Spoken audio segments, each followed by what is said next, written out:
राज्यामध्ये सध्या भीषण पाणी टंचाई आहे। अनेक गावं आणि खेडी देखील तहानलेली आहेत। टँकरची वाट बघण्यामध्ये दिवसच्या दिवस जातोय। हंडाभर पाण्यासाठी काही किलोमीटरची पायपीट करावी लागते किंवा सायकल हाकावी लागते। पुणे मुंबई सारख्या शहरामध्ये रोज पाणी येतं, शॉवरना अंघोळी होत आहेत, पण महाराष्ट्रातली अनेक जिल्ह्यांची आणि तालुक्यांची शहरांमध्ये पाण्याला सोन्यासारखं जपलं जात आहे। पाहूयात ग्राफिक्सच्या माध्यमातून कोणत्या शहरात किती दिवसांनी पाणी पुरवठा केला जातोय। तर नांदगावमध्ये 22 ते 25 दिवसातून एकदा पाणी दिलं जात आहे। मनमाडमध्ये 20 दिवसातून एकदा, जळगावमध्ये 15 दिवसातून एकदा, बीडमध्ये 12 दिवसातून एकदा, कोपरगावमध्ये 10 दिवसातून एकदा, तर धुळ्यामध्ये देखील 8 दिवसातून एकदा पाणी पुरवठा केला जातोय।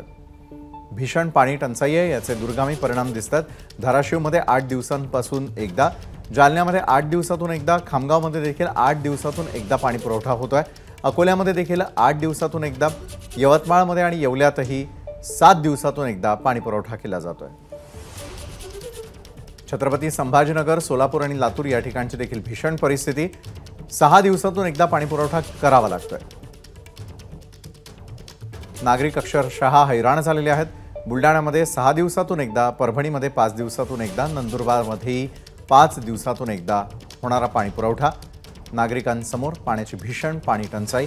अहमदनगर, नांदेड, सटाणा, चांदवड या सगळ्या ठिकाणी 5 दिवसातून एकदा पाणी पुरवठा केला जातोय।